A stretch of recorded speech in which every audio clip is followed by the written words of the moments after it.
January 25. Eliphaz's third response to Job. Then Eliphaz the Temanite replied, "Can a person do anything to help God? Can even a wise person be helpful to him? Is it any advantage to the Almighty if you are righteous? Would it be any gain to him if you were perfect? Is it because you are so pious that he accuses you and brings judgment against you? No, it's because of your wickedness. There's no limit to your sins. For example, you must have lent money to your friend and demanded clothing as security. Yes, you stripped him to the bone. You must have refused water for the thirsty and food for the hungry. You probably think the land belongs to the powerful and only the privileged have a right to it. You must have sent widows away empty-handed and crushed the hopes of orphans. That is why you are surrounded by traps and tremble from sudden fears. That is why you cannot see in the darkness and waves of water cover you. God is so great, higher than the heavens, higher than the farthest stars. But you reply, that's why God can't see what I am doing. How can he judge through the thick darkness? For thick clouds swirl about him and he cannot see us. He is way up there walking on the vault of heaven. Will you continue on the old paths where evil people have walked? They were snatched away in the prime of life, the foundations of their lives washed away. For they said to God, leave us alone. What can the Almighty do to us? Yet he was the one who filled their homes with good things. So I will have nothing to do with that kind of thinking. The righteous will be happy to see the wicked destroyed, and the innocent will laugh in contempt. They will say, see how our enemies have been destroyed. The last of them have been consumed in the fire. Submit to God, and you will have peace. Then things will go well for you. Listen to his instructions and store them in your heart. If you return to the Almighty, you will be restored. So clean up your life. If you give up your lust for money and throw your precious gold into the river, the Almighty himself will be your treasure. He will be your precious silver. Then you will take delight in the Almighty and look up to God. You will pray to him, and he will hear you, and you will fulfill your vows to him. You will succeed in whatever you choose to do, and light will shine on the road ahead of you. If people are in trouble and you say, help them, God will save them. Even sinners will be rescued. They will be rescued because your hands are pure. Job's eighth speech, a response to Eliphaz. Then Job spoke again. My complaint today is still a bitter one, and I try hard not to groan aloud. If only I knew where to find God, I would go to his court. I would lay out my case and present my arguments. Then I would listen to his reply and understand what he says to me. Would he use his great power to argue with me? No, he would give me a fair hearing. Honest people can reason with him, so I would be forever acquitted by my judge. I go east, but he is not there. I go west, but I cannot find him. I do not see him in the north, for he is hidden. I look to the south, but he is concealed. But he knows where I am going, and when he tests me, I will come out as pure as gold, for I have stayed on God's paths. I have followed his ways and not turned aside. I have not departed from his commands, but have treasured his words more than daily food. But once he has made his decision, who can change his mind? Whatever he wants to do, he does. So he will do to me whatever he has planned. He controls my destiny. No wonder I am so terrified in his presence. When I think of it, terror grips me. God has made me sick at heart. The Almighty has terrified me.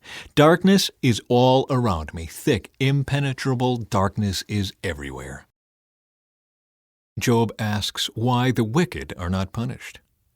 Why doesn't the Almighty bring the wicked to judgment? Why must the godly wait for him in vain? Evil people steal land by moving the boundary markers. They steal livestock and put them in their own pastures. They take the orphan's donkey and demand the widow's ox as security for a loan. The poor are pushed off the path. The needy must hide together for safety. Like wild donkeys in the wilderness, the poor must spend all their time looking for food, searching even in the desert for food for their children. They harvest a field they do not own, and they glean in the vineyards of the wicked. All night they lie naked in the cold without clothing or covering. They are soaked by mountain showers, and they huddle against the rocks for want of a home. The wicked snatch a widow's child from her breast, taking the baby as security for a loan. The poor must go about naked without any clothing. They harvest food for others while they themselves are starving. They press out olive oil without being allowed to taste it, and they tread in the winepress as they suffer from thirst. The groans of the dying rise from the city, and the wounded cry for help, yet God ignores their moaning. Wicked people rebel against the light. They refuse to acknowledge its ways or stay in its paths. The murderer rises in the early dawn to kill the poor and needy. At night he is a thief. The adulterer waits for the twilight, saying, "No one will see me then." He hides his face so no one will know him. Thieves break into houses at night and sleep in the daytime. They are not acquainted with the light. The black night is their morning. They ally themselves with the terrors of the darkness. But they disappear like foam down a river. Everything they own is cursed, and they are afraid to enter their own vineyards. The grave consumes sinners, just as drought and heat consume snow. Their own mothers will forget them. Maggots will find them sweet to eat. No one will remember them. Wicked people are broken like a tree in the storm. They cheat the woman who has no son to help her. They refuse to help the needy widow. God, in his power, drags away the rich. They may rise high, but they have no assurance of life. They may be allowed to live in security, but God is always watching them. And though they are great now, in a moment they will be gone like all others, cut off like heads of grain. Can anyone claim otherwise? Who can prove me wrong? Bildad's third response to Job. Then Bildad the Shuhite replied, "God is powerful and dreadful. He enforces peace in the heavens. Who is able to count his heavenly army? Doesn't his light shine on all the earth? How can a mortal be innocent before God? Can anyone born of a woman be pure? God is more glorious than the moon. He shines brighter than the stars. In comparison, people are maggots. We mortals are mere worms." January 26, Job's ninth speech, a response to Bildad. Then Job spoke again. "How you have helped the powerless, how you have saved the weak, how you have enlightened my stupidity. What wise advice you have offered. Where have you gotten all these wise sayings? Whose spirit speaks through you? The dead tremble, those who live beneath the waters. The underworld is naked in God's presence. The place of destruction is uncovered.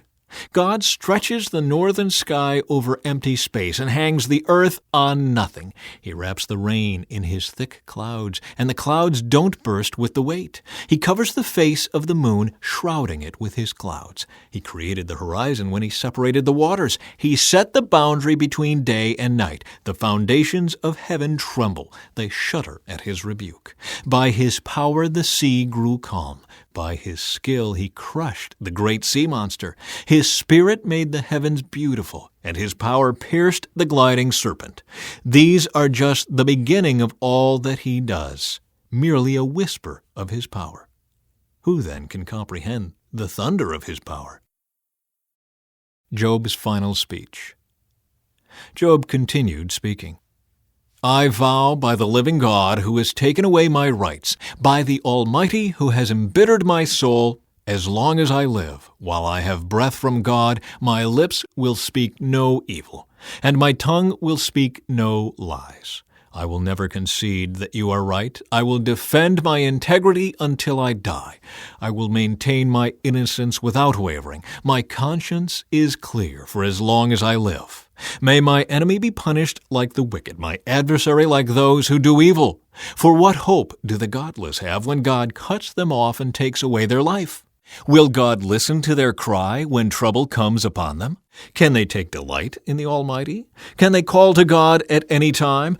I will teach you about God's power. I will not conceal anything concerning the Almighty. But you have seen all this, yet you say all these useless things to me. This is what the wicked will receive from God. This is their inheritance from the Almighty. They may have many children, but the children will die in war or starve to death. Those who survive will die of a plague, and not even their widows will mourn them. Evil people may have piles of money and may store away mounds of clothing, But the righteous will wear that clothing, and the innocent will divide that money. The wicked build houses as fragile as a spider's web, as flimsy as a shelter made of branches. The wicked go to bed rich, but wake to find that all their wealth is gone. Terror overwhelms them like a flood, and they are blown away in the storms of the night. The east wind carries them away, and they are gone. It sweeps them away. It whirls down on them without mercy. They struggle to flee from its power, but everyone jeers at them and mocks them. Job speaks of wisdom and understanding. People know where to mine silver and how to refine gold. They know where to dig iron from the earth and how to smelt copper from rock. They know how to shine light in the darkness and explore the farthest regions of the earth as they search in the dark for ore. They sink a mine shaft into the earth, far from where anyone lives. They descend on ropes, swinging back and forth. Food is grown on the earth above, but down below the earth is melted as by fire. Here the rocks contain precious lapis lazuli, and the dust contains gold. These are treasures no bird of prey can see, no falcon's eye observe. No wild animal has walked upon these treasures, no lion has ever set his paw there. People know how to tear apart flinty rocks and overturn the roots of mountains. They cut tunnels in the rocks and uncover precious stones. They dam up the trickling streams and bring to light the hidden treasures. But do people know where to find wisdom? Where can they find understanding? No one knows where to find it, for it is not found among the living. It is not here, says the ocean, nor is it here, says the sea. It cannot be bought with gold. It cannot be purchased with silver. It's worth more than all the gold of Ophir, greater than precious onyx or lapis lazuli. Wisdom is more valuable than gold and crystal. It cannot be purchased with jewels mounted in fine gold. Coral and jasper are worthless in trying to get it. The price of wisdom is far above rubies. Precious peridot from Ethiopia cannot be exchanged for it. It's worth more than the purest gold. But do people know where to find wisdom? Where can they find understanding? It is hidden from the eyes of all humanity. Even the sharp-eyed birds in the sky cannot discover it. Destruction and death say, "We've heard only rumors of where wisdom can be found." God alone understands the way to wisdom. He knows where it can be found, for he looks throughout the whole earth and sees everything under the heavens. He decided how hard the winds should blow and how much rain should fall. He made the laws for the rain and laid out a path for the lightning. Then he saw wisdom and evaluated it. He set it in place and examined it thoroughly. And this is what he says to all humanity. The fear of the Lord is true wisdom. To forsake evil is real understanding. Job speaks of his former blessings. Job continued speaking. I long for the years gone by when God took care of me, when he lit up the way before me and I walked safely through the darkness. When I was in my prime, God's friendship was felt in my home. The Almighty was still with me and my children were around me. My cows produced milk in abundance and my groves poured out streams of olive oil. Those were the days when I went to the city gate and took my place among the honored leaders. The young stepped aside when they saw me, and even the aged rose in respect at my coming. The princes stood in silence and put their hands over their mouths. The highest officials of the city stood quietly, holding their tongues in respect. All who heard me praised me. All who saw me spoke well of me, for I assisted the poor in their need and the orphans who required help. I helped those without hope, and they blessed me, and I caused the widows' hearts to sing for joy. Everything I did was honest. Righteousness covered me like a robe, and I wore justice like a turban. I served as eyes for the blind and feet for the lame. I was a father to the poor and assisted strangers who needed help. I broke the jaws of godless oppressors and plucked their victims from their teeth. I thought, surely I will die surrounded by my family after a long, good life. For I am like a tree whose roots reach the water, whose branches are refreshed with the dew. New honors are constantly bestowed on me, and my strength is continually renewed. Everyone listened to my advice. They were silent as they waited for me to speak. And after I spoke, they had nothing to add, for my counsel satisfied them. They longed for me to speak as people long for rain. They drank my words like a refreshing spring rain. When they were discouraged, I smiled at them. My look of approval was precious to them. Like a chief, I told them what to do. I lived like a king among his troops and comforted those who mourned. January 27. Job speaks of his anguish. But now I am mocked by people younger than I, by young men whose fathers are not worthy to run with my sheepdogs. A lot of good they are to me, those worn-out wretches. They are gaunt with hunger and flee to the deserts, to desolate and gloomy wastelands. They pluck wild greens from among the bushes and eat from the roots of broom trees. They are driven from human society, and people shout at them as if they were thieves. So now they live in frightening ravines, in caves, and among the rocks. They sound like animals howling among the bushes, huddled together beneath the nettles. They are nameless fools, outcasts from society. And now they mock me with vulgar songs. They taunt me. They despise me and won't come near me except to spit in my face. For God has cut my bowstring. He has humbled me. So they have thrown off all restraint. These outcasts oppose me to my face. They send me sprawling and lay traps in my path. They block my road and do everything they can to destroy me. They know I have no one to help me. They come at me from all directions. They jump on me when I am down. I live in terror now. My honor has blown away in the wind, and my prosperity has vanished like a cloud. And now my life seeps away. Depression haunts my days. At night my bones are filled with pain, which gnaws at me relentlessly. With a strong hand, God grabs my shirt. He grips me by the collar of my coat. He has thrown me into the mud. I'm nothing more than dust and ashes. I cry to you, O God, but you don't answer. I stand before you, but you don't even look. You have become cruel toward me. You use your power to persecute me. You throw me into the whirlwind and destroy me in the storm.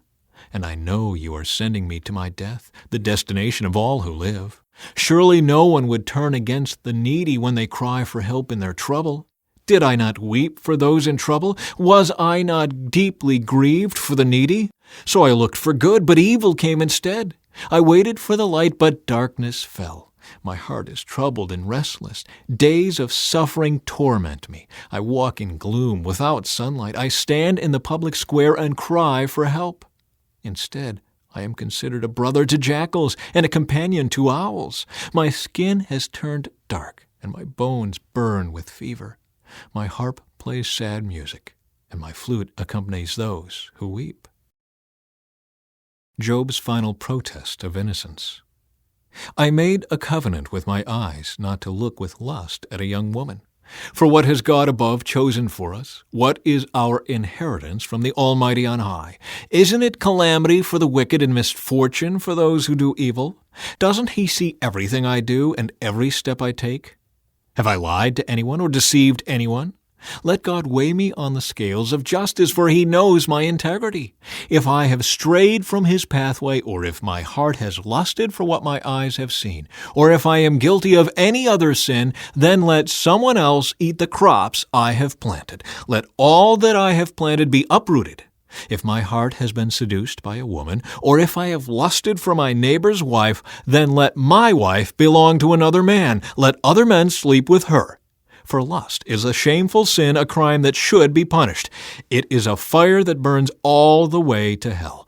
It would wipe out everything I own.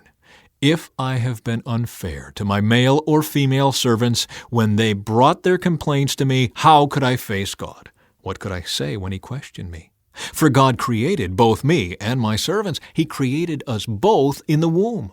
Have I refused to help the poor or crushed the hopes of widows? Have I been stingy with my food and refused to share it with orphans? No, from childhood I have cared for orphans like a father, and all my life I have cared for widows. Whenever I saw the homeless without clothes and the needy with nothing to wear, did they not praise me for providing wool clothing to keep them warm? If I raised my hand against an orphan, knowing the judges would take my side, then let my shoulder be wrenched out of place. Let my arm be torn from its socket. That would be better than facing God's judgment. For if the majesty of God opposes me, what hope is there? Have I put my trust in money, or felt secure because of my gold? Have I gloated about my wealth and all that I own? Have I looked at the sun shining in the skies, or the moon walking down its silver pathway, and been secretly enticed in my heart to throw kisses at them in worship? If so, I should be punished by the judges, for it would mean I had denied the God of heaven. Have I ever rejoiced when disaster struck my enemies, or become excited when harm came their way? No, I have never sinned by cursing anyone or by asking for revenge. My servants have never said, "He let others go hungry." I have never turned away a stranger, but have opened my doors to everyone. Have I tried to hide my sins like other people do, concealing my guilt in my heart?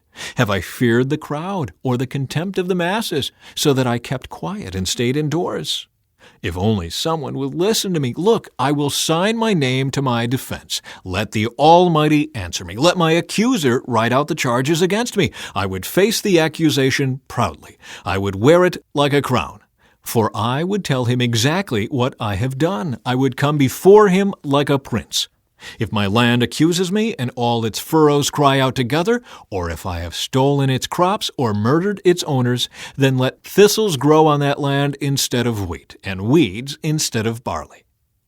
Job's words are ended. January 28. Elihu responds to Job's friends. Job's 3 friends refused to reply further to him because he kept insisting on his innocence. Then Elihu, son of Barachel the Buzite of the clan of Ram, became angry. He was angry because Job refused to admit that he had sinned and that God was right in punishing him. He was also angry with Job's 3 friends, for they made God appear to be wrong by their inability to answer Job's arguments. Elihu had waited for the others to speak to Job because they were older than he. But when he saw that they had no further reply, he spoke out angrily. Elihu, son of Barachel the Buzite, said, "I am young and you are old, so I held back from telling you what I think. I thought, those who are older should speak, for wisdom comes with age. But there is a spirit within people, the breath of the Almighty within them, that makes them intelligent. Sometimes the elders are not wise, sometimes the aged do not understand justice. So listen to me and let me tell you what I think. I have waited all this time, listening very carefully to your arguments, listening to you grope for words. I have listened, but not one of you has refuted Job or answered his arguments. And don't tell me he is too wise for us. Only God can convince him. If Job had been arguing with me, I would not answer with your kind of logic. You sit there baffled with nothing more to say. Should I continue to wait now that you are silent? Must I also remain silent? No, I will say my piece. I will speak my mind. For I am full of pent-up words, and the spirit within me urges me on. I am like a cask of wine without a vent, like a new wineskin ready to burst. I must speak to find relief, so let me give my answers. I won't play favorites or try to flatter anyone, for if I tried flattery, my Creator would soon destroy me. Elihu presents his case against Job. Listen to my words, Job. Pay attention to what I have to say. Now that I have begun to speak, let me continue. I speak with all sincerity. I speak the truth. For the Spirit of God has made me, and the breath of the Almighty gives me life. Answer me if you can. Make your case and take your stand. Look, you and I both belong to God. I, too, was formed from clay. So you don't need to be afraid of me. I won't come down hard on you. You have spoken in my hearing, and I have heard your very words. You said, I am pure, I am without sin, I am innocent, I have no guilt. God is picking a quarrel with me, and he considers me his enemy. He puts my feet in the stocks and watches my every move. But you are wrong, and I will show you why. For God is greater than any human being. So why are you bringing a charge against him? Why say he does not respond to people's complaints? For God speaks again and again, though people do not recognize it. He speaks in dreams, in visions of the night, when deep sleep falls on people as they lie in their beds. He whispers in their ears and terrifies them with warnings. He makes them turn from doing wrong. He keeps them from pride. He protects them from the grave, from crossing over the river of death. Or God disciplines people with pain on their sickbeds, with ceaseless aching in their bones. They lose their appetite for even the most delicious food. Their flesh wastes away and their bones stick out. They are at death's door. The angels of death wait for them. But if an angel from heaven appears, a special messenger to intercede for a person and declare that he is upright, he will be gracious and say, "Rescue him from the grave, for I have found a ransom for his life." Then his body will become as healthy as a child's, firm and youthful again. When he prays to God, he will be accepted, and God will receive him with joy and restore him to good standing. He will declare to his friends, "I sinned and twisted the truth, but it was not worth it. God rescued me from the grave, and now my life is filled with light." Yes, God does these things again and again for people. He rescues them from the grave so they may enjoy the light of life. Mark this well, Job. Listen to me, for I have more to say. But if you have anything to say, go ahead, speak, for I am anxious to see you justified. But if not, then listen to me. Keep silent, and I will teach you wisdom. Elihu accuses Job of arrogance. Then Elihu said, "Listen to me, you wise men. Pay attention, you who have knowledge." Job said, "The ear tests the words it hears, just as the mouth distinguishes between foods. So let us discern for ourselves what is right. Let us learn together what is good." For Job also said, "I am innocent, but God has taken away my rights. I am innocent, but they call me a liar. My suffering is incurable, though I have not sinned." Tell me, has there ever been a man like Job with his thirst for irreverent talk? He chooses evil people as companions. He spends his time with wicked men. He has even said, "Why waste time trying to please God?" Listen to me, you who have understanding. Everyone knows that God doesn't sin. The Almighty can do no wrong. He repays people according to their deeds. He treats people as they deserve. Truly, God will not do wrong. The Almighty will not twist justice.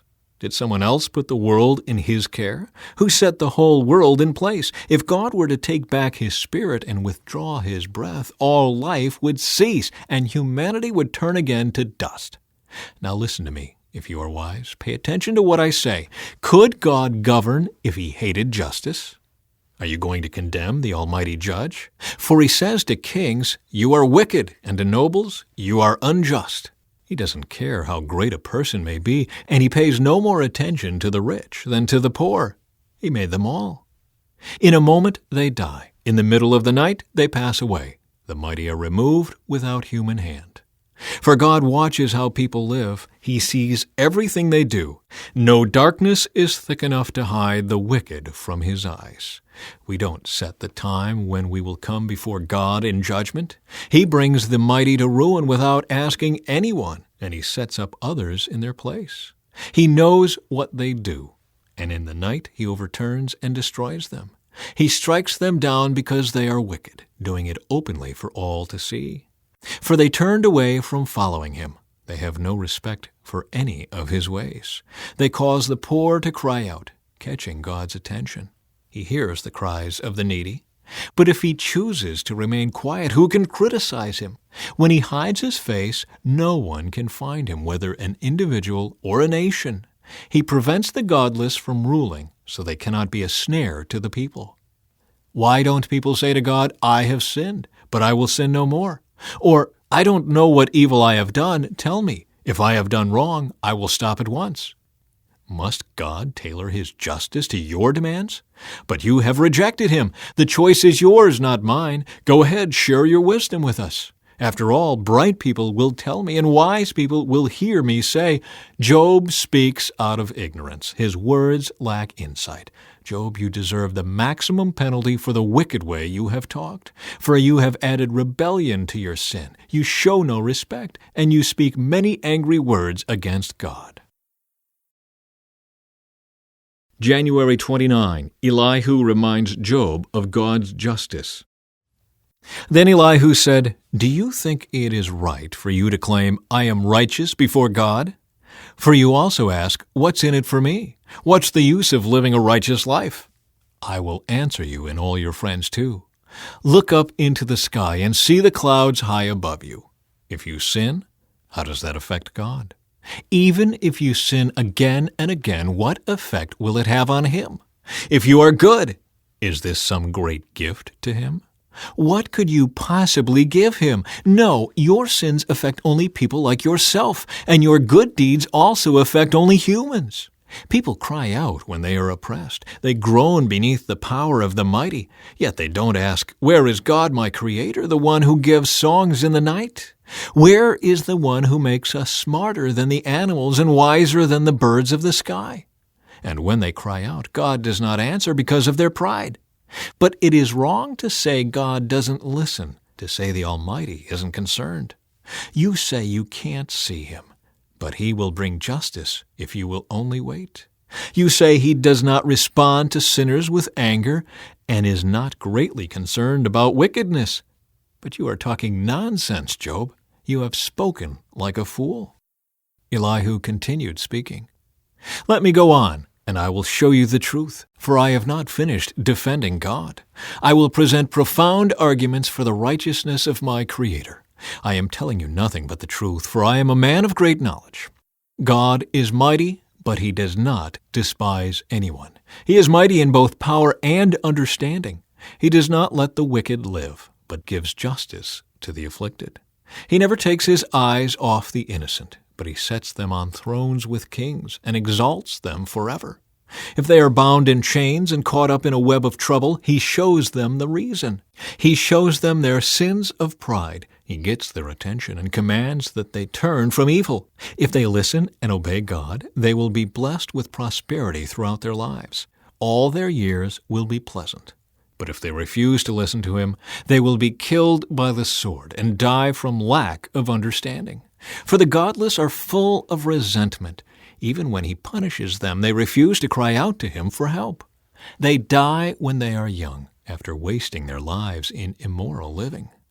But by means of their suffering He rescues those who suffer, for He gets their attention through adversity. God is leading you away from danger, Job, to a place free from distress. He is setting your table with the best food.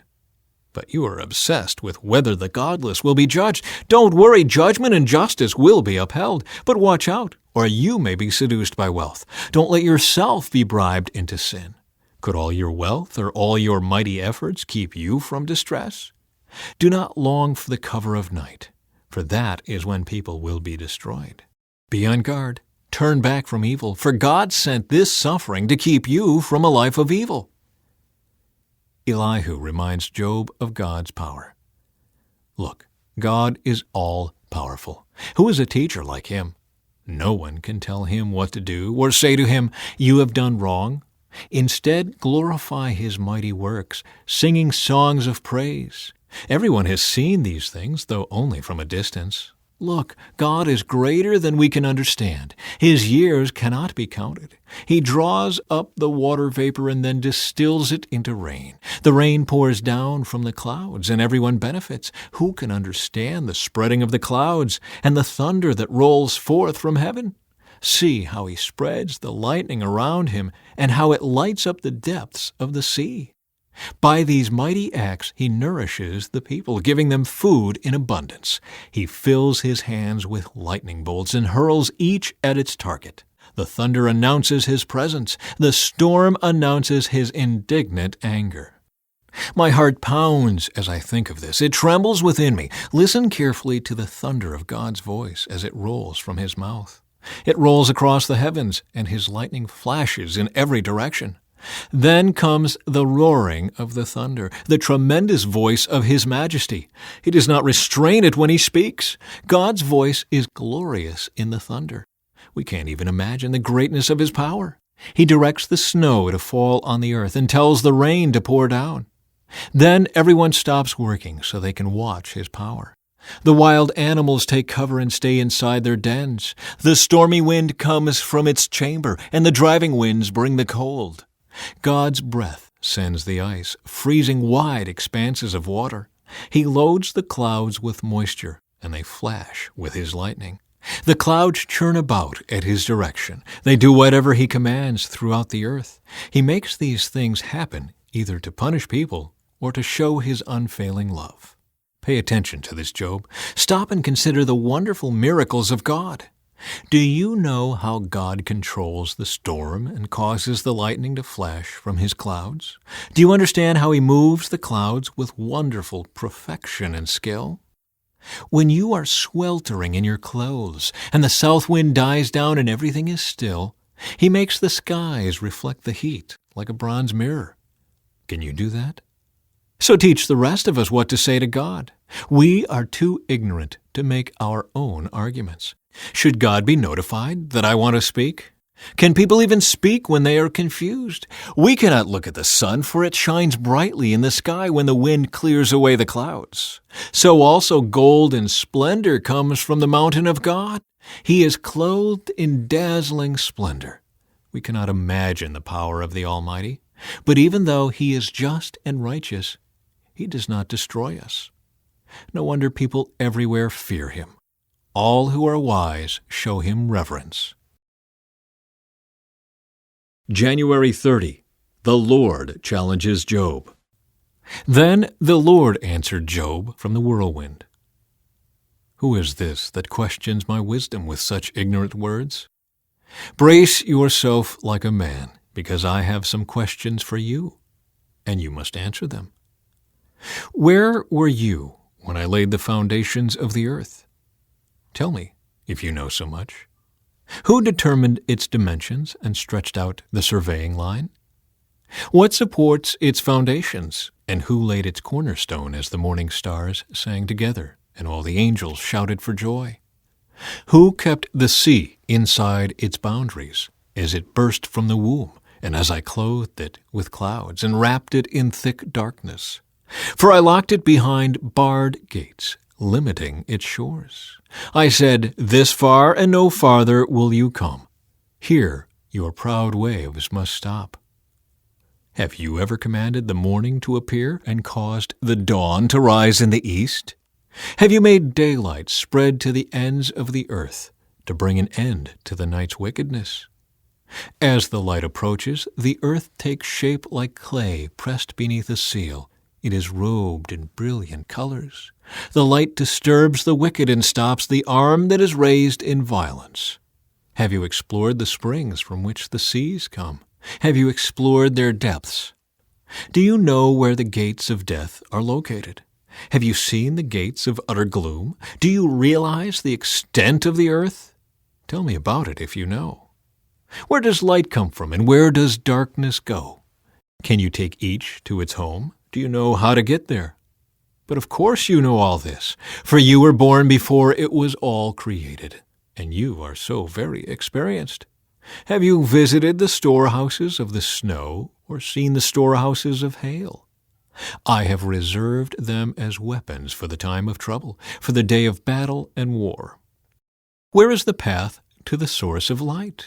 Where is the home of the east wind? Who created a channel for the torrents of rain? Who laid out the path for the lightning? Who makes the rain fall on barren land, in a desert where no one lives? Who sends rain to satisfy the parched ground and make the tender grass spring up? Does the rain have a father? Who gives birth to the dew? Who is the mother of the ice? Who gives birth to the frost from the heavens? For the water turns to ice as hard as rock, and the surface of the water freezes. Can you direct the movement of the stars, binding the cluster of the Pleiades or loosening the cords of Orion? Can you direct the sequence of the seasons, or guide the bear with her cubs across the heavens?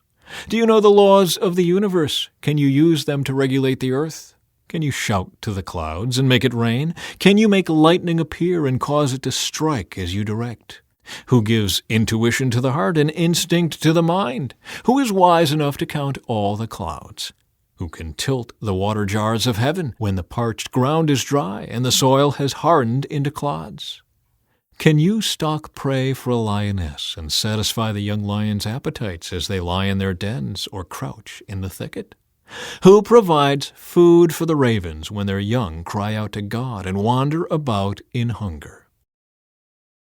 The Lord's challenge continues. Do you know when the wild goats give birth? Have you watched as deer are born in the wild? Do you know how many months they carry their young? Are you aware of the time of their delivery? They crouch down to give birth to their young and deliver their offspring. Their young grow up in the open fields, then leave home and never return. Who gives the wild donkey its freedom? Who untied its ropes? I have placed it in the wilderness. Its home is the wasteland. It hates the noise of the city and has no driver to shout at it. The mountains are its pasture land, where it searches for every blade of grass. Will the wild ox consent to being tamed? Will it spend the night in your stall? Can you hitch a wild ox to a plow? Will it plow a field for you? Given its strength, can you trust it? Can you leave and trust the ox to do your work? Can you rely on it to bring home your grain and deliver it to your threshing floor? The ostrich flaps her wings grandly, but they are no match for the feathers of the stork. She lays her eggs on top of the earth, letting them be warmed in the dust. She doesn't worry that a foot might crush them or a wild animal might destroy them.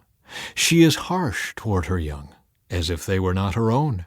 She doesn't care if they die. For God has deprived her of wisdom. He has given her no understanding. But whenever she jumps up to run, she passes the swiftest horse with its rider. Have you given the horse its strength, or clothed its neck with a flowing mane? Did you give it the ability to leap like a locust? Its majestic snorting is terrifying. It paws the earth and rejoices in its strength when it charges out to battle. It laughs at fear and is unafraid. It does not run from the sword.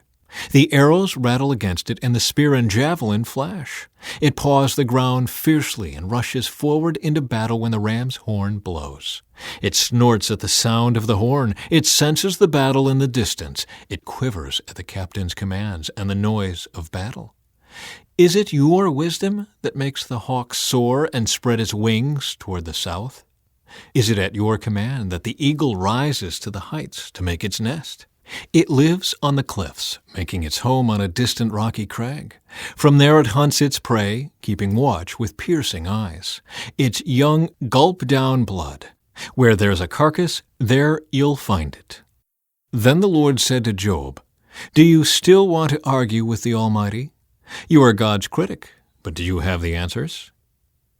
Job responds to the Lord. Then Job replied to the Lord, I am nothing.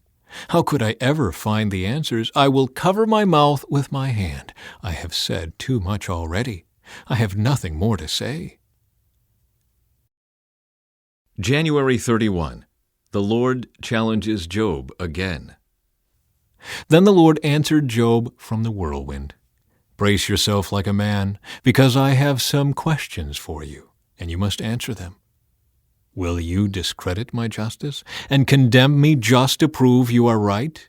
Are you as strong as God? Can you thunder with a voice like His? All right, put on your glory and splendor, your honor and majesty. Give vent to your anger, let it overflow against the proud. Humiliate the proud with a glance. Walk on the wicked where they stand. Bury them in the dust. Imprison them in the world of the dead. Then even I would praise you, for your own strength would save you. Take a look at Behemoth, which I made, just as I made you. It eats grass like an ox. See its powerful loins and the muscles of its belly.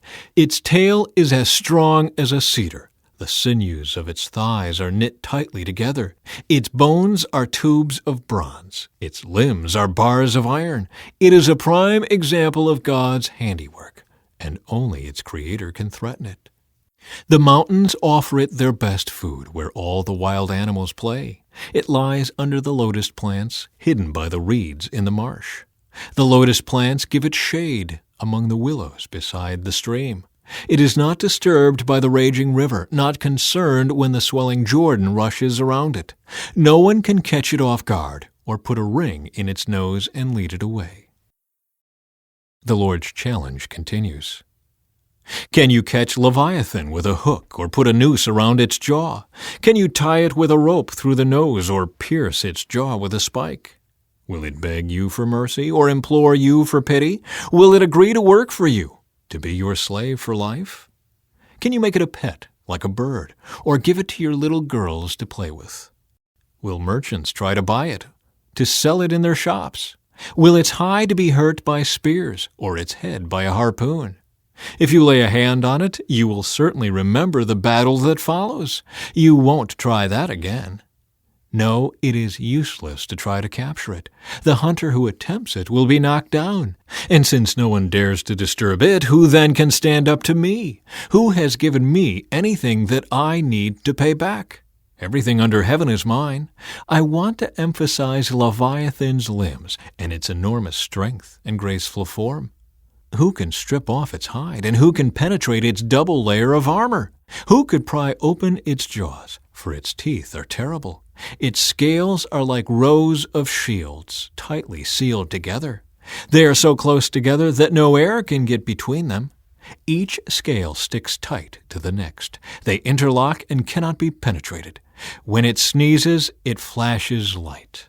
Its eyes are like the red of dawn. Lightning leaps from its mouth. Flames of fire flash out. Smoke streams from its nostrils like steam from a pot heated over burning rushes.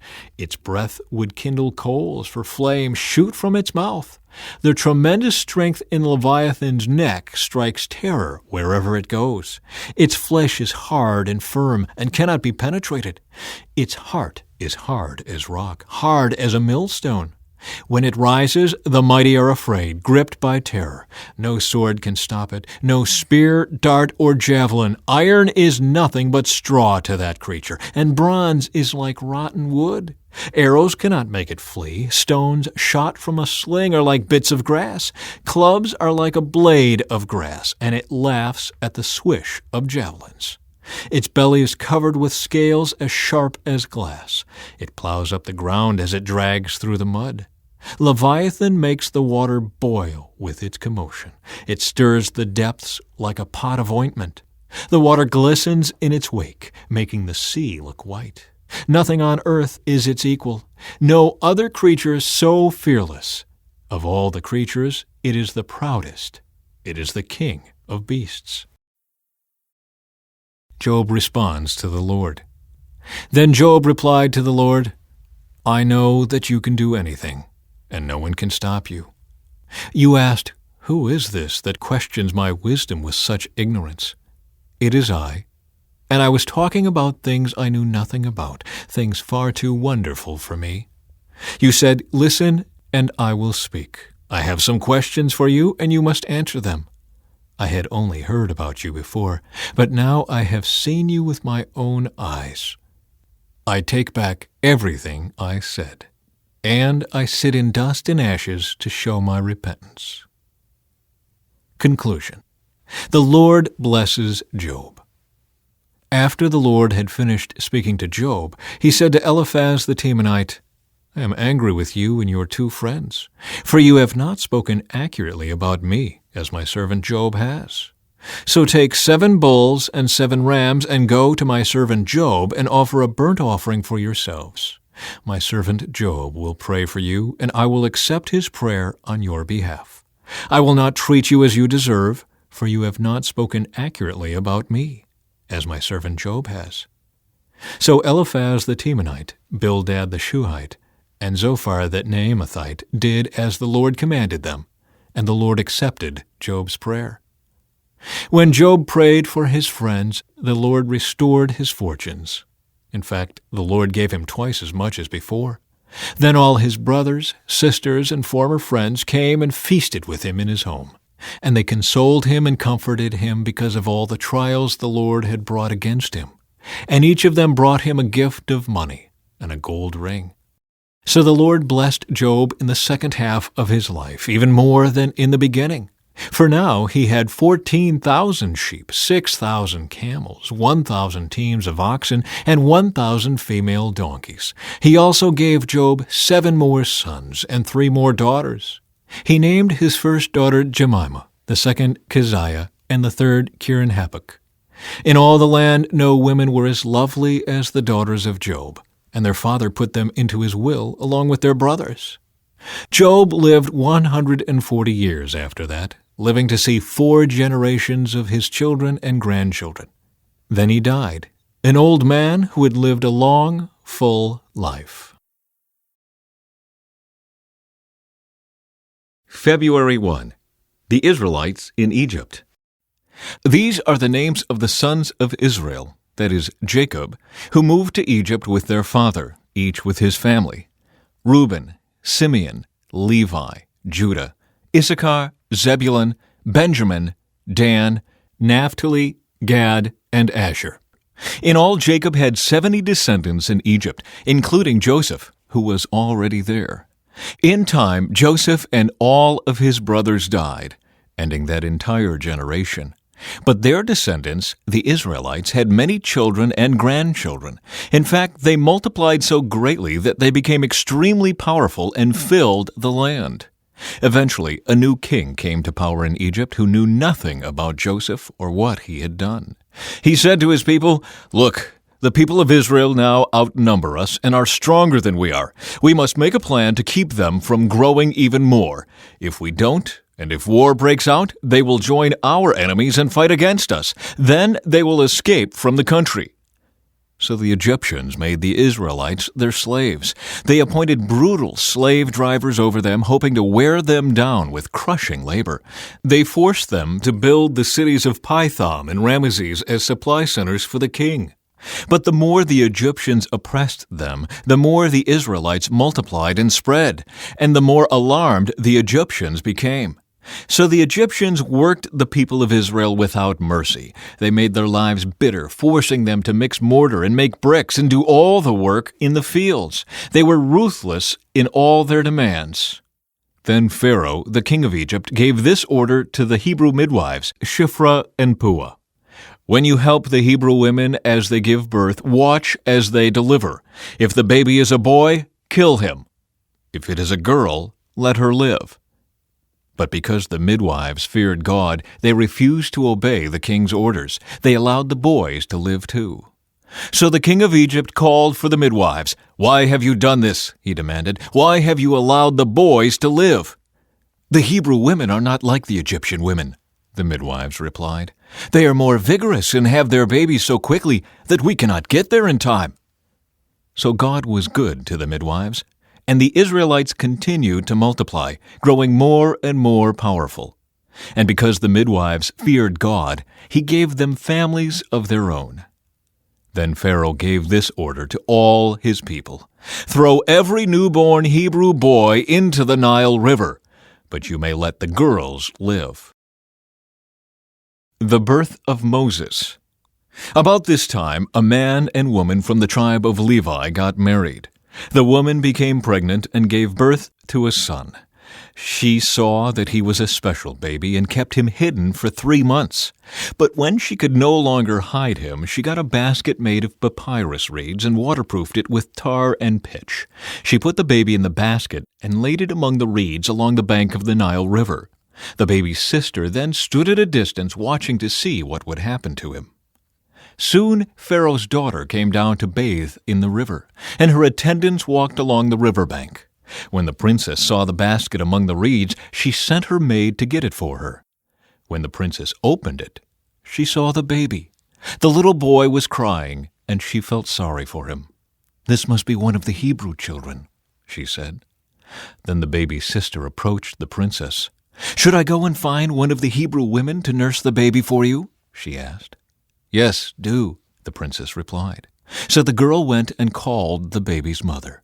"Take this baby and nurse him for me," the princess told the baby's mother. "I will pay you for your help." So the woman took her baby home and nursed him. Later, when the boy was older, his mother brought him back to Pharaoh's daughter, who adopted him as her own son.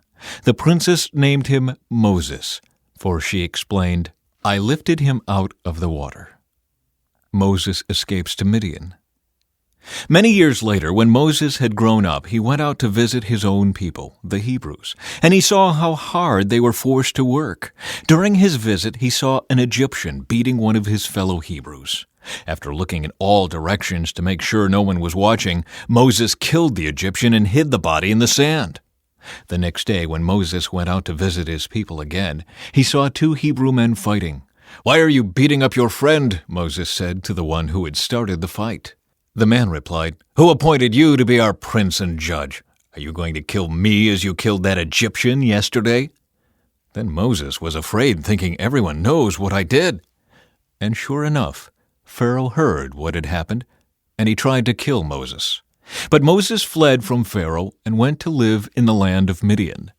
When Moses arrived in Midian, he sat down beside a well. Now the priest of Midian had 7 daughters who came as usual to draw water and fill the water troughs for their father's flocks. But some other shepherds came and chased them away. So Moses jumped up and rescued the girls from the shepherds. Then he drew water for their flocks. When the girls returned to Reuel, their father, he asked, "Why are you back so soon today?" "An Egyptian rescued us from the shepherds," they answered. "And then he drew water for us and watered our flocks." "Then where is he?" their father asked. "Why did you leave him there? Invite him to come and eat with us." Moses accepted the invitation, and he settled there with him. In time, Reuel gave Moses his daughter Zipporah to be his wife. Later she gave birth to a son, and Moses named him Gershom, for he explained, "I have been a foreigner in a foreign land." Years passed, and the king of Egypt died. But the Israelites continued to groan under their burden of slavery. They cried out for help, and their cry rose up to God. God heard their groaning, and he remembered his covenant promise to Abraham, Isaac, and Jacob. He looked down on the people of Israel and knew it was time to act. Moses' family tree. The sons of Levi were Gershon, Kohath, and Merari. The descendants of Kohath included Amram, Izhar, Hebron, and Uzziel. The children of Amram were Aaron, Moses, and Miriam. Moses and the burning bush. One day Moses was tending the flock of his father-in-law Jethro, the priest of Midian. He led the flock far into the wilderness and came to Sinai, the mountain of God. There, the angel of the Lord appeared to him in a blazing fire from the middle of a bush. Moses stared in amazement. Though the bush was engulfed in flames, it didn't burn up. "This is amazing," Moses said to himself. "Why isn't that bush burning up? I must go see it." When the Lord saw Moses coming to take a closer look, God called to him from the middle of the bush. "Moses, Moses!" "Here I am," Moses replied. "Do not come any closer," the Lord warned. "Take off your sandals, for you are standing on holy ground.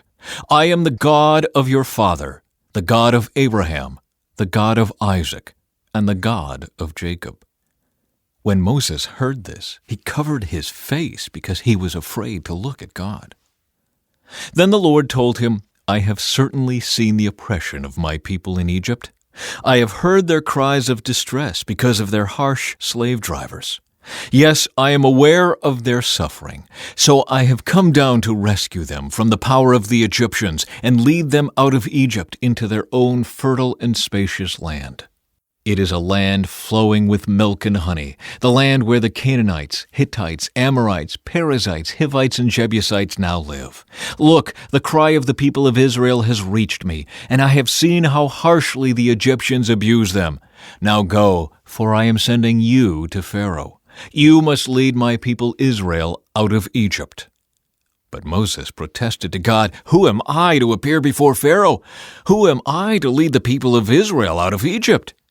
God answered, "I will be with you, and this is your sign that I am the one who has sent you. When you have brought the people out of Egypt, you will worship God at this very mountain." But Moses protested, "If I go to the people of Israel and tell them, 'The God of your ancestors has sent me to you,' they will ask me, 'What is his name?' Then what should I tell them?" God replied to Moses, "I am who I am. Say this to the people of Israel, 'I am has sent me to you.'" God also said to Moses, "Say this to the people of Israel, Yahweh, the God of your ancestors, the God of Abraham, the God of Isaac, and the God of Jacob, has sent me to you. This is my eternal name, my name to remember for all generations. Now go and call together all the elders of Israel. Tell them, the Lord, the God of your ancestors, the God of Abraham, Isaac, and Jacob, has appeared to me. He told me, I have been watching closely, and I see how the Egyptians are treating you. I have promised to rescue you from your oppression in Egypt. I will lead you to a land flowing with milk and honey, the land where the Canaanites, Hittites, Amorites, Perizzites, Hivites, and Jebusites now live. The elders of Israel will accept your message.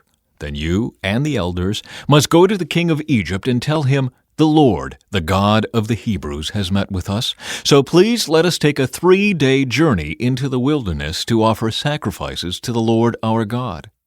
But I know that the king of Egypt will not let you go unless a mighty hand forces him. So I will raise my hand and strike the Egyptians, performing all kinds of miracles among them.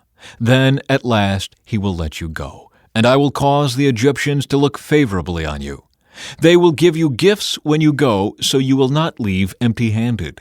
Every Israelite woman will ask for articles of silver and gold and fine clothing from her Egyptian neighbors and from the foreign women in their houses. You will dress your sons and daughters with these, stripping the Egyptians of their wealth." Signs of the Lord's power. But Moses protested again. What if they won't believe me or listen to me? What if they say, the Lord never appeared to you? Then the Lord asked him, "What is that in your hand?" "A shepherd's staff," Moses replied. "Throw it down on the ground," the Lord told him. So Moses threw down the staff, and it turned into a snake. Moses jumped back. Then the Lord told him, "Reach out and grab its tail." So Moses reached out and grabbed it, and it turned back into a shepherd's staff in his hand. "Perform this sign," the Lord told him. "Then they will believe that the Lord, the God of their ancestors, the God of Abraham, the God of Isaac, and the God of Jacob, really has appeared to you."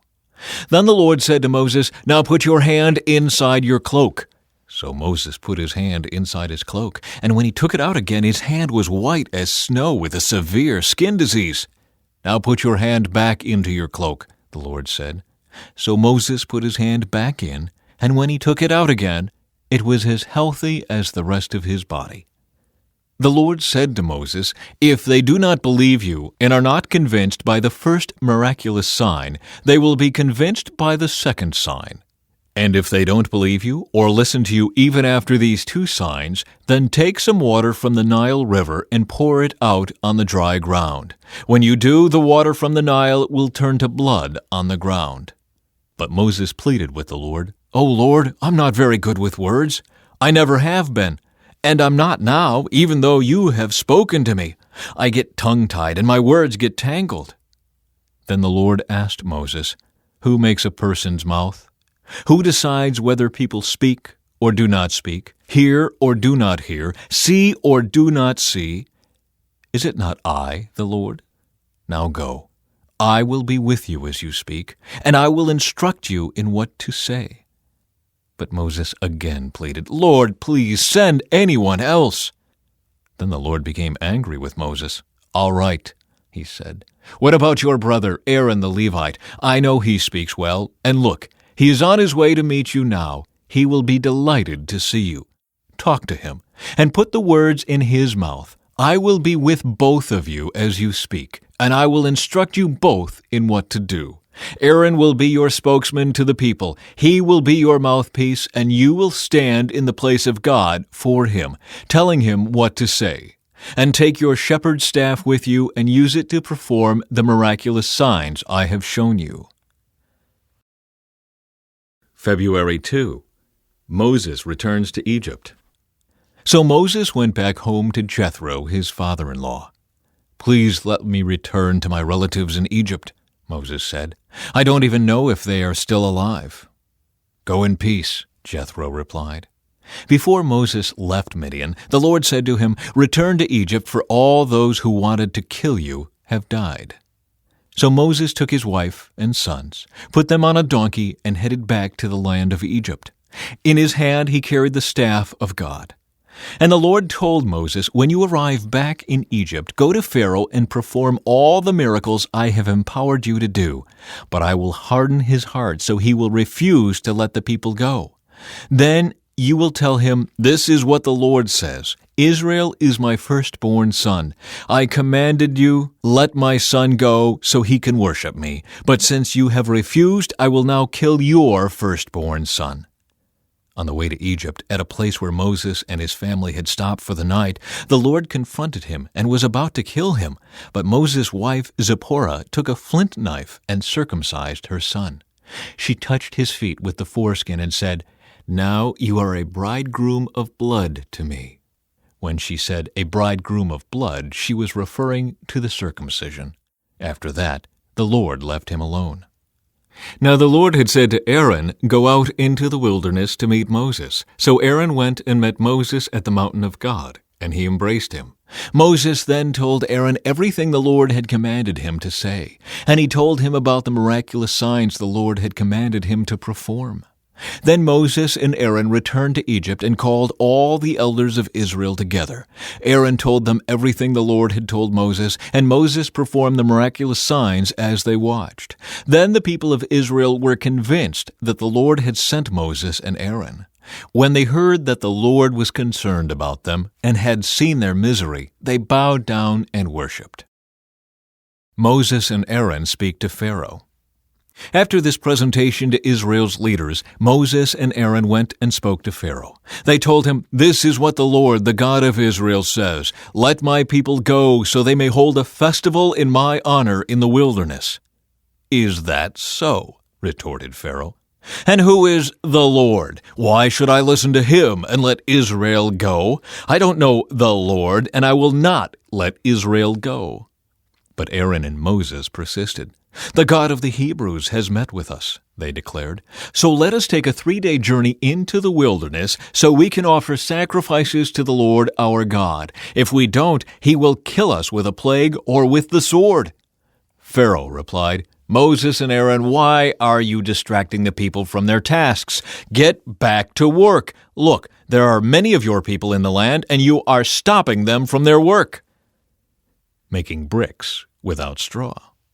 That same day, Pharaoh sent this order to the Egyptian slave drivers and the Israelite foremen. "Do not supply any more straw for making bricks. Make the people get it themselves, but still require them to make the same number of bricks as before. Don't reduce the quota. They are lazy. That's why they are crying out, 'Let us go and offer sacrifices to our God.' Load them down with more work. Make them sweat. That will teach them to listen to lies." So the slave drivers and foremen went out and told the people, "This is what Pharaoh says. I will not provide any more straw for you. Go and get it yourselves. Find it wherever you can, but you must produce just as many bricks as before." So the people scattered throughout the land of Egypt in search of stubble to use as straw. Meanwhile, the Egyptian slave drivers continued to push hard. "Meet your daily quota of bricks, just as you did when we provided you with straw," they demanded. Then they whipped the Israelite foreman they had put in charge of the work crews. "Why haven't you met your quotas either yesterday or today?" they demanded. So the Israelite foreman went to Pharaoh and pleaded with him. "Please don't treat your servants like this," they begged. "We are given no straw, but the slave drivers still demand, 'Make bricks.' We are being beaten, but it isn't our fault. Your own people are to blame." But Pharaoh shouted, "You're just lazy, lazy. That's why you're saying, 'Let us go and offer sacrifices to the Lord.' Now get back to work. No straw will be given to you, but you must still produce the full quota of bricks." The Israelite foremen could see that they were in serious trouble when they were told, "You must not reduce the number of bricks you make each day."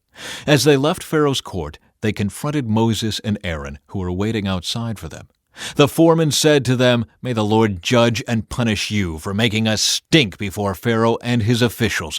You have put a sword into their hands, an excuse to kill us." Then Moses went back to the Lord and protested, "Why have you brought all this trouble on your own people, Lord? Why did you send me? Ever since I came to Pharaoh as your spokesman, he has been even more brutal to your people, and you have done nothing to rescue them." promises of deliverance.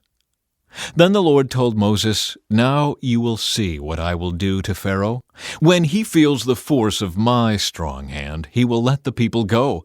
In fact, he will force them to leave his land."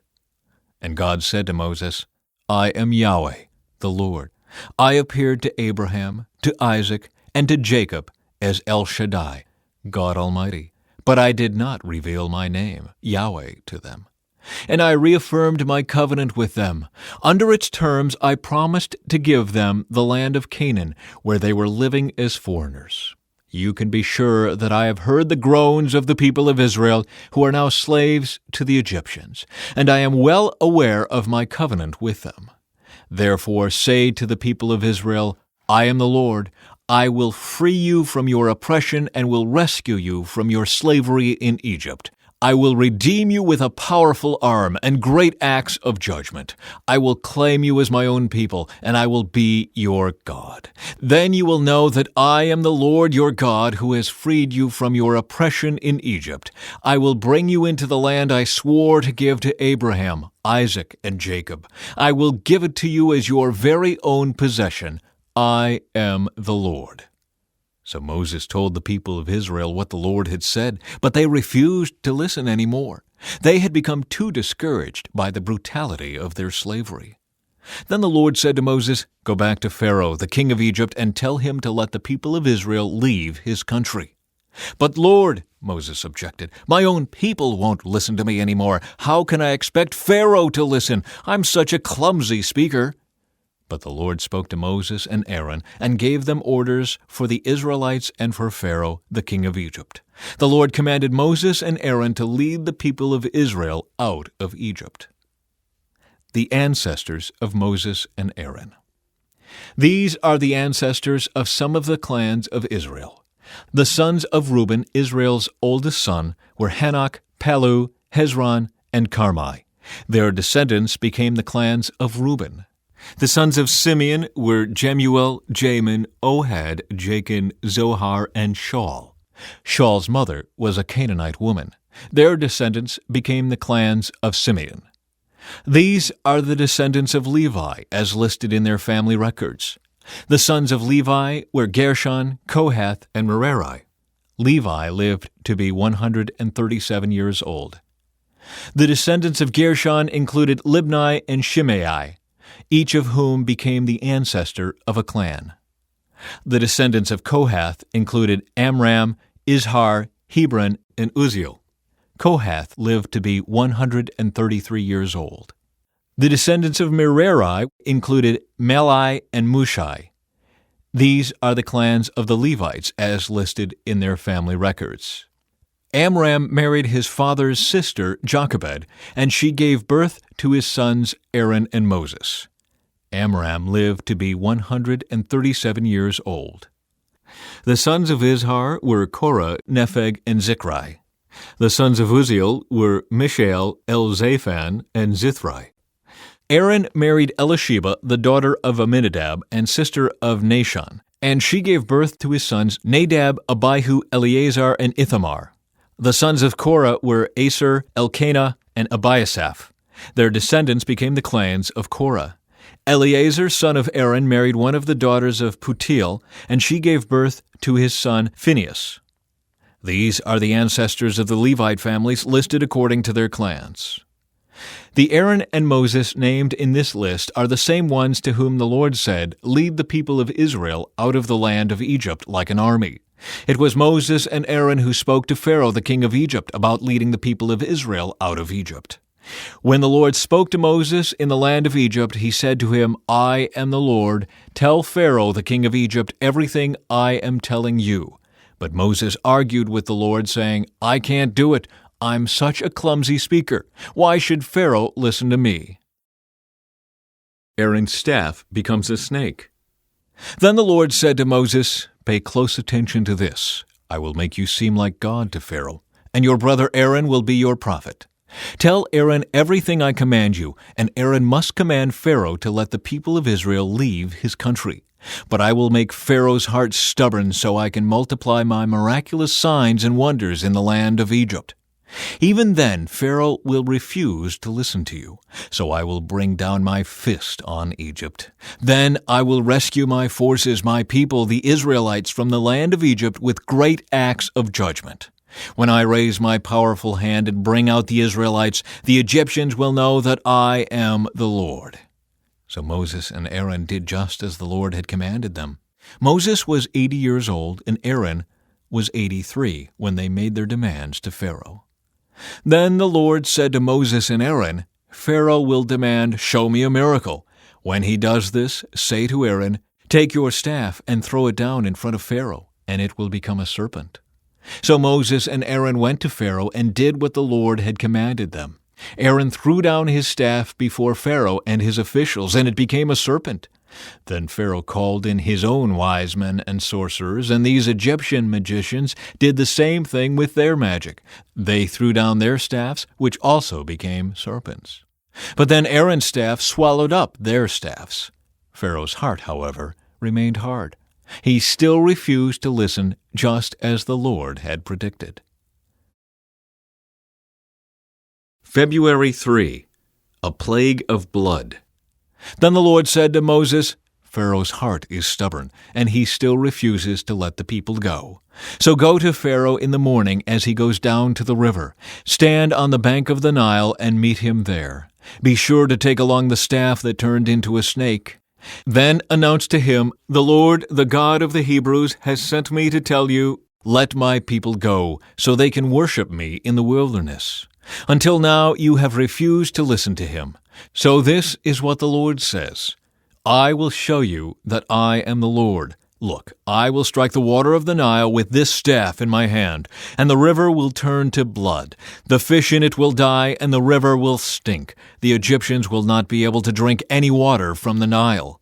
Then the Lord said to Moses, "Tell Aaron, take your staff and raise your hand over the waters of Egypt, all its rivers, canals, ponds, and all the reservoirs. Turn all the water to blood. Everywhere in Egypt the water will turn to blood, even the water stored in wooden bowls and stone pots." So Moses and Aaron did just as the Lord commanded them. As Pharaoh and all of his officials watched, Aaron raised his staff and struck the water of the Nile. Suddenly the whole river turned to blood. The fish in the river died, and the water became so foul that the Egyptians couldn't drink it.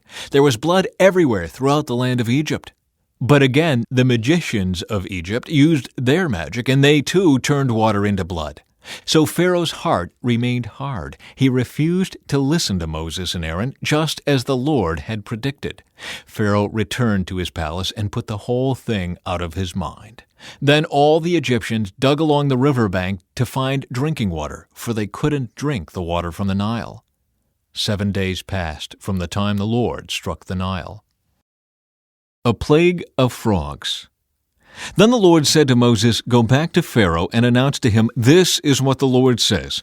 Let my people go, so they can worship me. If you refuse to let them go, I will send a plague of frogs across your entire land. The Nile River will swarm with frogs. They will come up out of the river and into your palace, even into your bedroom and onto your bed. They will enter the houses of your officials and your people. They will even jump into your ovens and your kneading bowls. Frogs will jump on you, your people, and all your officials." Then the Lord said to Moses, "Tell Aaron, raise the staff in your hand over all the rivers, canals, and ponds of Egypt, and bring up frogs over all the land." So Aaron raised his hand over the waters of Egypt, and frogs came up and covered the whole land. But the magicians were able to do the same thing with their magic. They too caused frogs to come up on the land of Egypt. Then Pharaoh summoned Moses and Aaron and begged, "Plead with the Lord to take the frogs away from me and my people. I will let your people go so they can offer sacrifices to the Lord." "You set the time," Moses replied. "Tell me when you want me to pray for you, your officials, and your people. Then you and your houses will be rid of the frogs. They will remain only in the Nile River." "Do it tomorrow," Pharaoh said. "All right," Moses replied. "It will be as you have said." Then you will know that there is no one like the Lord our God. The frogs will leave you and your houses, your officials and your people. They will remain only in the Nile River." So Moses and Aaron left Pharaoh's palace, and Moses cried out to the Lord about the frogs he had inflicted on Pharaoh. And the Lord did just what Moses had predicted. The frogs in the houses, the courtyards, and the fields all died. The Egyptians piled them into great heaps, and a terrible stench filled the land. But when Pharaoh saw that relief had come, he became stubborn. He refused to listen to Moses and Aaron, just as the Lord had predicted. A plague of gnats. So the Lord said to Moses, "Tell Aaron, raise your staff and strike the ground. The dust will turn into swarms of gnats throughout the land of Egypt." So Moses and Aaron did just as the Lord had commanded them. When Aaron raised his hand and struck the ground with his staff, gnats infested the entire land, covering the Egyptians and their animals. All the dust in the land of Egypt turned into gnats. Pharaoh's magicians tried to do the same thing with their secret arts, but this time they failed, and the gnats covered everyone, people and animals alike. "This is the finger of God," the magicians exclaimed to Pharaoh. But Pharaoh's heart remained hard. He wouldn't listen to them, just as the Lord had predicted. A plague of flies. Then the Lord told Moses, "Get up early in the morning and stand in Pharaoh's way as he goes down to the river. Say to him, 'This is what the Lord says. Let my people go, so they can worship me. If you refuse, then I will send swarms of flies on you, your officials, your people, and all the houses. The Egyptian homes will be filled with flies, and the ground will be covered with them. But this time I will spare the region of Goshen, where my people live. No flies will be found there. Then you will know that I am the Lord, and that I am present even in the heart of your land. I will make a clear distinction between my people and your people. This miraculous sign will happen tomorrow." And the Lord did just as he had said. A thick swarm of flies filled Pharaoh's palace and the houses of his officials. The whole land of Egypt was thrown into chaos by the flies. Pharaoh called for Moses and Aaron. "All right, go ahead and offer sacrifices to your God," he said, "but do it here in this land." But Moses replied, "That wouldn't be right. The Egyptians detest the sacrifices that we offer to the Lord our God. Look, if we offer our sacrifices here where the Egyptians can see us, they will stone us. We must take a 3-day trip into the wilderness to offer sacrifices to the Lord our God, just as he has commanded us." "All right, go ahead," Pharaoh replied. "I will let you go into the wilderness to offer sacrifices to the Lord your God, but don't go too far away. Now hurry and pray for me." Moses answered, "As soon as I leave you, I will pray to the Lord, and tomorrow the swarms of flies will disappear from you and your officials and all your people. But I am warning you, Pharaoh, don't lie to us again and refuse to let the people go to sacrifice to the Lord." So Moses left Pharaoh's palace and pleaded with the Lord to remove all the flies. And the Lord did as Moses asked, and caused the swarms of flies to disappear from Pharaoh, his officials, and his people. Not a single fly remained. But Pharaoh again became stubborn and refused to let the people go. A plague against livestock. "Go back to Pharaoh," the Lord commanded Moses. "Tell him, 'This is what the Lord, the God of the Hebrews, says. Let my people go so they can worship me. If you continue to hold them and refuse to let them go, the hand of the Lord will strike all your livestock, your horses, donkeys, camels, cattle, sheep, and goats, with a deadly plague.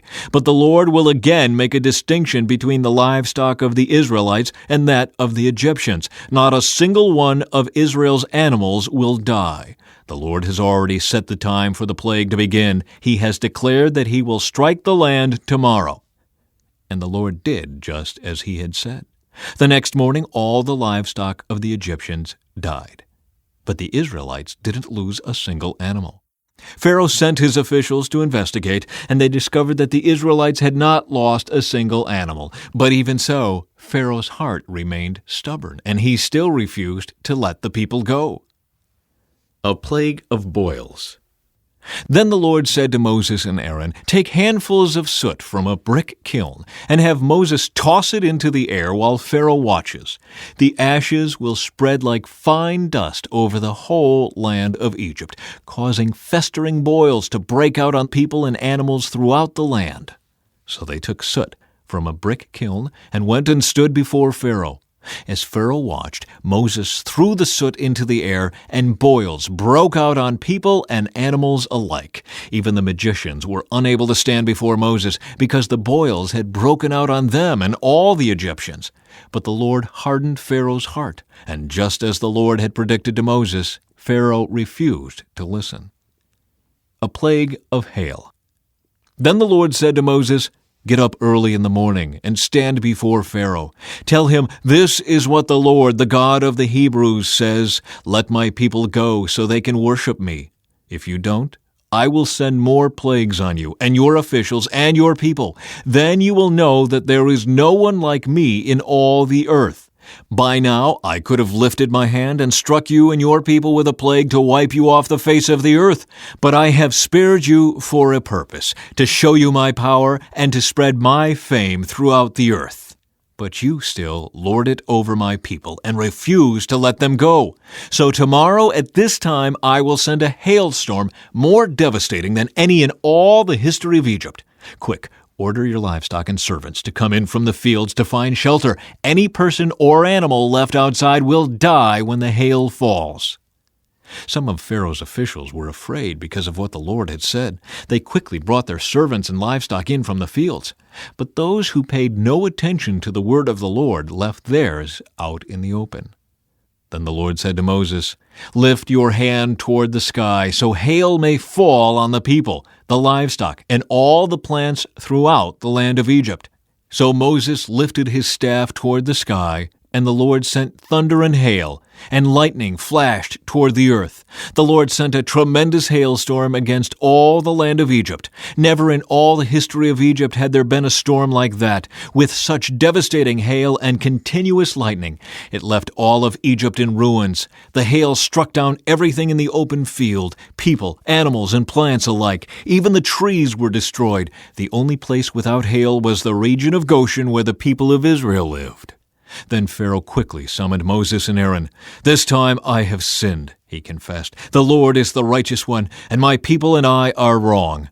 Please beg the Lord to end this terrifying thunder and hail. We've had enough. I will let you go. You don't need to stay any longer." "All right," Moses replied.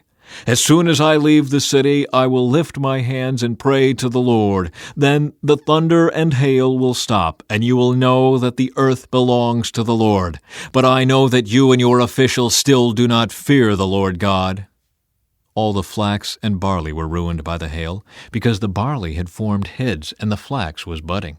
But the wheat and the emmer wheat were spared, because they had not yet sprouted from the ground.